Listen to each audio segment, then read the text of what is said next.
ഷെയ്ഖാനം ഹദറത്തിന്റെ ഫത്വയുണ്ട്, കുതുബി തങ്ങളുടെ ഫത്വയുണ്ട്. സമസ്തയുടെ തീരുമാനം ശറഈന് അനുയോജ്യമായതേ ആകൂ എന്ന് ഭരണഘടനയിലുണ്ട്.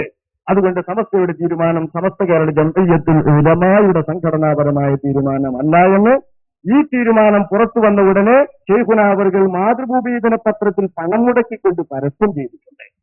ആ പരസ്യത്തിന്റെ കോപ്പിയുമായാണ് ബഹുമാനപ്പെട്ട ശൈഖുനാ തൊട്ടടുത്ത മുശാവറയിൽ ഇതേക്കുറിച്ച് ചോദ്യം ചെയ്യാൻ പറ്റുന്നത്. ആ ചോദ്യം ചെയ്യലിന് മറുപടി നൽകാതെ അതൊക്കെ കഴിഞ്ഞ മുശാവറയിൽ തീരുമാനിച്ചു.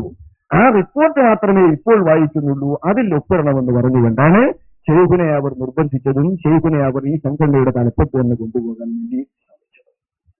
മഹാനായ ശൈഖുന സമസ്ത ഇനി നന്നാവില്ലെന്നും സ്ഥാപിത കാലത്തുള്ള വണക്കം തെറ്റിച്ചിട്ടുണ്ടെന്നും സമസ്ത മുശാവറ ഒരിക്കലും തന്നെ സംഘടനാപരമായി മദ്ഹബുകൾ തമ്മിൽ തർക്കമുള്ള വിഷയങ്ങളിൽ തീരുമാനമെടുക്കാൻ പാടില്ല എന്ന തീരുമാനത്തിന് വിരുദ്ധമായി ജായിസാണെന്ന കർമ്മശാസ്ത്ര സംബന്ധിയായ ഒരു വിധി ജംഇയ്യത്തുൽ ഉലമയുടെ മുശാവറ തീരുമാനിച്ചിരിക്കയാൽ ഇനി ഇത് പതനത്തിലേക്ക്